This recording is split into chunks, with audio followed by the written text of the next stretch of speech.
नमस्कार। विश्व समाधान मंच प्यारा उत्तराखंड में आप सबका स्वागत है। 3 अगस्त 2024 को सायंकाल आज की खबरों की मुख्य उसमें सबसे बड़ी खबर आज ये है कि उत्तराखंड के संदर्भ में सर्वोच्च न्यायालय ने अंकिता भंडारी प्रकरण पर आरोपी मुख्य अभियुक्त जो है पुलकित आर्य द्वारा कोटद्वार कोर्ट में ये मामले की सुनवाई न करके देश के अन्य न्यायालय में करने की, अन्य प्रदेश में करने की मांग गुहार लगाई थी। इसको सुनवाई करते हुए सर्वोच्च न्यायालय के मुख्य न्यायाधीश के नेतृत्व में बनी 3 सदस्यीय पीठ ने, जिसमें भारत के मुख्य न्यायाधीश चंद्रचूड़, न्यायमूर्ति परदीवाला और मनोज मिश्रा थे, उन्होंने अभियुक्त जो आरोपी है इस अंकिता भंडारी के प्रकरण में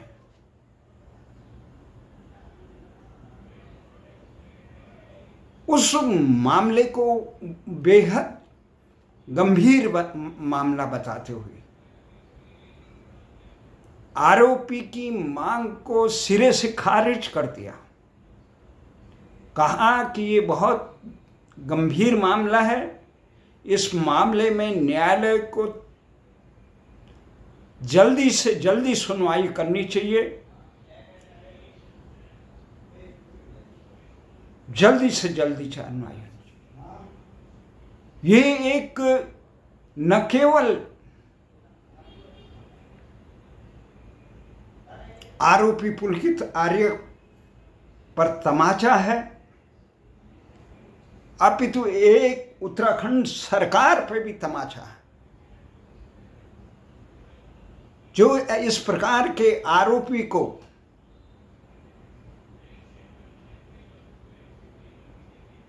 अभी तक सजा दिलाने में, जबकि इसमें प्रतिदिन होनी चाहिए थी, जब उसकी माँ बाप पीड़िता के माता बाप नृशंस हत्या की गई,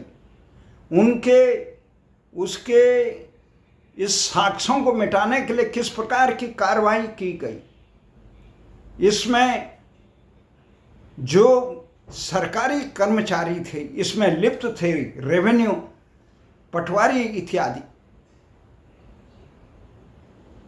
उनको किस ढंग से कमजोर धाराएं लगाकर उनको फिर सेवा में ले लिया गया। जो लोग इस कांड में उनके परिजन जिस वीआईपी को कह रहे हैं, नाम लेके बता रहे हैं भारतीय जनता पार्टी के वरिष्ठ नेता हैं, परंतु सरकार उस वरिष्ठ नेता को कटघरे में खड़ा नहीं कर रही है, उससे पूछताछ नहीं कर रही है। भाजपा की स्थिति ये है कि उसको प्रदेश से बाहर भी नहीं कर रही है, वहाँ से पदमुक्त नहीं कर रही है, और तो और ये स्थितियां। हालांकि इस मामले को सर्वोच्च न्यायालय तक मजबूती से लड़ने वाले अधिवक्ता पत्रकार आशुतोष नेगी, जिनकी त्वरित कार्रवाइयों से प्रदेश सरकार भी तिमला गई और उनको कई प्रकार का दमन करने का काम किया गया, फर्जी मामले बनाए गए, इसके बावजूद वो डटे रहे और उन्होंने मजबूती से क्या, अब दिसंबर माह की इसी साल 2024 को दिसंबर माह के प्रथम सप्ताह में सर्वोच्च न्यायालय में उनकी याचिका की सुनवाई होनी है, जिसमें उस वीआईपी को, जिसके लिए अंकिता भंडारी परोसने के लिए उसको इस प्रकार का जघन्य मौत दे दी गई, उसकी सुनवाई हो। ऐसे मामले बहुत विचित्र होते हैं जहां भारतीय जनता पार्टी का ऐसे मामलों में भारतीय जनता पार्टी का नेतृत्व और उत्तराखंड का नेतृत्व उत्तर प्रदेश के मुख्यमंत्री आदित्यनाथ योगी से कुछ सीख लेता, जिन्होंने सदन में कहा, विधानसभा में, मैं नौकरी करने नहीं आया हूं यहां पे राजनीति में, और न प्रतिष्ठा पाने के लिए मैं स्वयं जिस पद पे था उसमें इससे ज्यादा प्रतिष्ठा, मैं जहां बुलडोजर से डरने की बात है, उन्होंने कहा सामान्य लोगों के को बुलडोजर से डरने की कोई बात नहीं, आम जनता को। बुलडोजर्स उन्हीं के लिए है जो अपराधी हैं, दूसरों का शोषण करते हैं, माँ बहनों की इज्जत आबरू लूटते हैं, उनके खिलाफ इतना बड़ा कर। तो ये महत्वपूर्ण बात कही। और उन्होंने जिस प्रकार अयोध्या में तो फैजाबाद के सांसद के करीबी मोइन खान और राजू खान, ये 12-13 साल की पीड़िता को, जो अनुसूचित जाति की पीड़ित लड़की है, उसके साथ इतना जघन्य कृत्य किया, गर्भवती कर दिया, माइनर के साथ शोषण किया, न जाने कितनों का शोषण किया। वो सांसद के करीबी हैं, कई फुट तस्वीरें उनका लोग। अब सांसद कह रहे हैं नहीं, मैं नहीं जानता इसको कोई। वहीं सपा प्रमुख कह रहे हैं, जब बाबा ने बहुत मजबूती से इन अपराधियों को दंडित करने का हुंकार भरी, उनका बुलडोजर उसकी बेकरी पे चला, उसके मकान पे चला,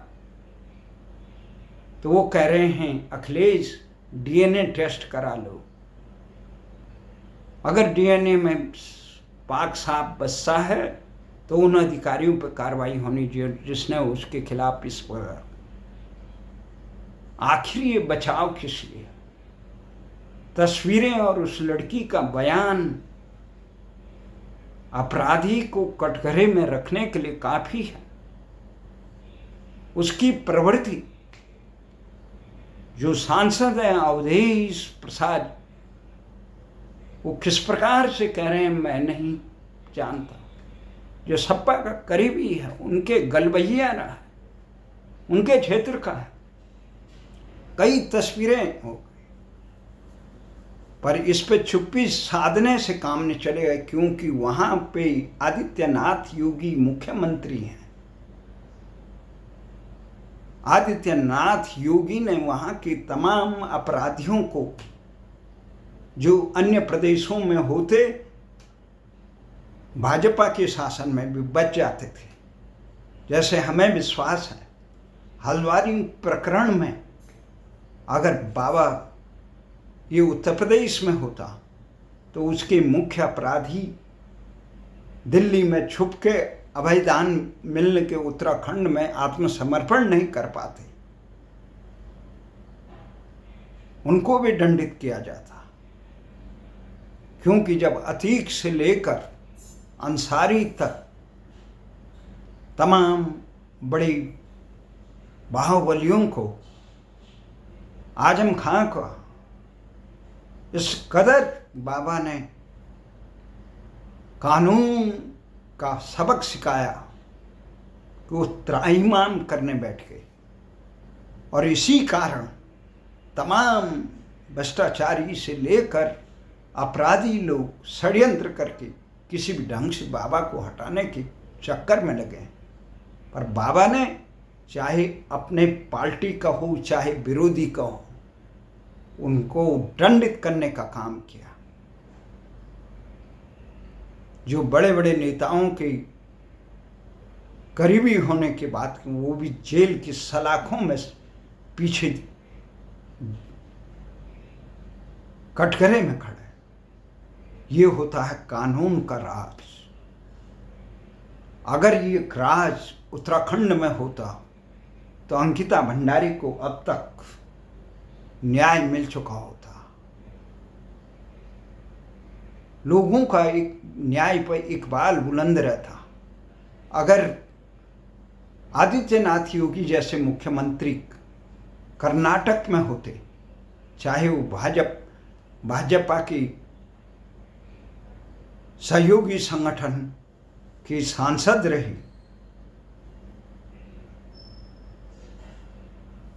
उन सहयोगी सांसद प्रज्वल रेवन्ना ये बड़े घराने की पोते भी हैं, बड़े नेता थे। भले ही आत्मसमर्पण जिस प्रकार से बाबा ने अपने सहयोगी संगठनों के विधायकों को, 2 विधायकों को न्याय के कटघरे में खड़ा कर दिया, तमाम किंतु परंतुओं को नजरअंदाज करते हुए अपने बड़े नेता के एक स्वयं समर्थक को, जो लोगों को भय और अपनी हनक दिखा रहा था, उसको भी सलाखों के पीछे कर दिया। तो भारतीय जनता पार्टी को आज देश की जनता को, तमाम दलों को सीख लेनी चाहिए उत्तर प्रदेश के मुख्यमंत्री से। काश इस प्रकार का शासन उत्तराखंड में भी होता तो उत्तराखंड की धरती में जो आज अपराधियों का अभयारण्य बन रखा है, घुसपैठियों का अभयारण्य बन रखा है, वो 10 बार सोचते उत्तराखंड में घुसने से, वो वहां से भाग जाते। अब तक धामी को केवल इस प्रकार के खाली धाकड़ धामी कह के काम नहीं चलेगा, क्रियान्वयन अगर बाबा की तरह होते, जो विधायक कहते कि हम गैरसैंण में ठंड लगती है, तो बाबा उनको तुरंत उनका भी इलाज करते थे। जो अंकिता भंडारी प्रकरण पे जो बेशर्मी की, उसको सुधारने का काम करते। सर्वोच्च न्यायालय ने भी कहा, मुख्य न्यायाधीश ने, इसे तेजी से सुनवाई होनी चाहिए। इस प्रकार के जघन्य कृत्य के अपराधियों को शीघ्र कानून के अनुसार सजा मिलनी चाहिए। ये तमाम चीजें हैं और इस चीज के लिए ये चुनाव में भी है, लोगों को ये सोचना चाहिए। नैतिक मूल्यों का ह्रास से समाज पथभ्रष्ट हो जाता है, अराजक हो जाता है। और उत्तराखंड की पहचान ईमानदारी, सच्चरित्र, बुद्धिमान, वीरता, कर्मठता ये रही। परंतु राजनेताओं की दूषित वातावरण से जो ये भ्रष्टाचारी कृत्य हो रहे हैं, उससे उत्तराखंड का पूरा समाज दूषित हो रहा है। इस दूषित भ्रष्टाचारी प्रवृत्ति को अंकुश लगाने के लिए समाज में ऐसे जनप्रतिनिधि चाहिए जो नैतिक रूप से मजबूत हो, जो कह सके कि यहाँ मैं नौकरी करने नहीं आया, मैं भ्रष्टाचार को और राज्य को जनहित की सुरक्षा के लिए आया हूँ, जन आकांक्षाओं की सुरक्षा के लिए आया हूँ, जन अभिलाषाओं को साकार करने के लिए आया हूँ, उत्तराखंड राज्य की निर्माण की उन आकांक्षाओं को, शहीदों और शहादतों को लेकर। परंतु उत्तराखंड का दुर्भाग्य है कि यहाँ ऐसे नेतृत्व है कि उन्हें साहस तक नहीं है जन भावनाओं को साकार करना तो दूर, स्वर देने का, चाहे राजधानी गैरसैंण का मामला हो, भू कानून का मामला हो, मूल निवास का मामला हो, चाहे घुसपैठियों का मामला हो, रोजगार का मामला हो, या उत्तराखंड के हक हकूकों का मामला हो, इस मामले पे सरकार में बैठे पदाधिकारी बेशर्मी से मौन साधे हुए। इन तमाम खबरों का अवलोकन करने के बाद हमें आशा है आने वाले समय में ऐसा नेतृत्व उभरेगा जो देश को उत्तराखंड एक आदर्श उत्तराखंड राज्य बनाएगा। इसके साथ आज हम महाराष्ट्र में एक महत्वपूर्ण घटना पर भी चर्चा जरूर करते हैं। महाराष्ट्र में आज दो महत्वपूर्ण घटनाएं हुई। महाराष्ट्र के जिस नेता को अब तमाम भ्रष्टाचार, तमाम प्रकार का सरगना मचा रहे थे अमित शाह कुछ समय पहले, आज उन्हीं के भरत शिंदे जो महाराष्ट्र के मुख्यमंत्री, वो शरद पवार से मिलने जाते हैं, उनके निवास पे जाते हैं। 3 महीने बाद विधानसभा चुनाव होना है और उसी के साथ राज ठाकरे भी अलग से मुलाकात करते हैं। क्या महाराष्ट्र की राजनीति में कोई नया तब्दीली आएगी? महाराष्ट्र में जिस प्रकार से ये गठबंधन है उद्धव ठाकरे का और कांग्रेस के साथ शरद पवार का, इन तीनों के गठजोड़ से हटकर कोई नया समीकरण बनेगा? जिस प्रकार से अमित शाह के प्रहार के बाद आज एक प्रहार और उद्धव ठाकरे ने किया, ये सही है कि उद्धव ठाकरे को सत्ता न देकर भारतीय जनता पार्टी ने भूल की अपने सबसे प्राचीन सहयोगी को। जब वो जम्मू कश्मीर में भारत के तमाम हितों की रोंदने वाली मुख्यमंत्री महबूबा को बना सकते हैं, तो वो अपने प्रमुख सहयोगी जिसने महाराष्ट्र में पांव रखने के लिए जगह दी, उद्धव ठाकरे को, क्या उनको कुछ साल के लिए मुख्यमंत्री नहीं बना? आज मुख्यमंत्री बना रखे हैं तो उद्धव ठाकरे की पार्टी के ही किसी नेता को बना रखा। ये भूल है। हर जगह हम ही रहे, दूसरा ना रहे। परिवार में जो बड़ा होता है वो सबको साथ में लेके चलता है, बच्चों की जिद को भी पूरा करा जाता। परंतु राष्ट्र हित में उद्धव ठाकरे ने भारतीय जनता पार्टी के इस विश्वासघात से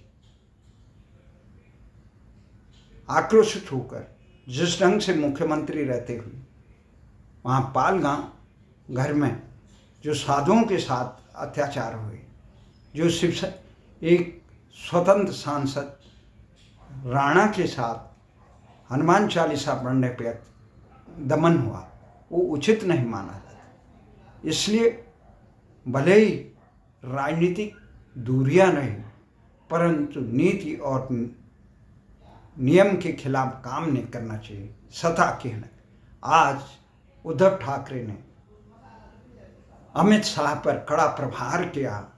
उन्होंने अब्दाली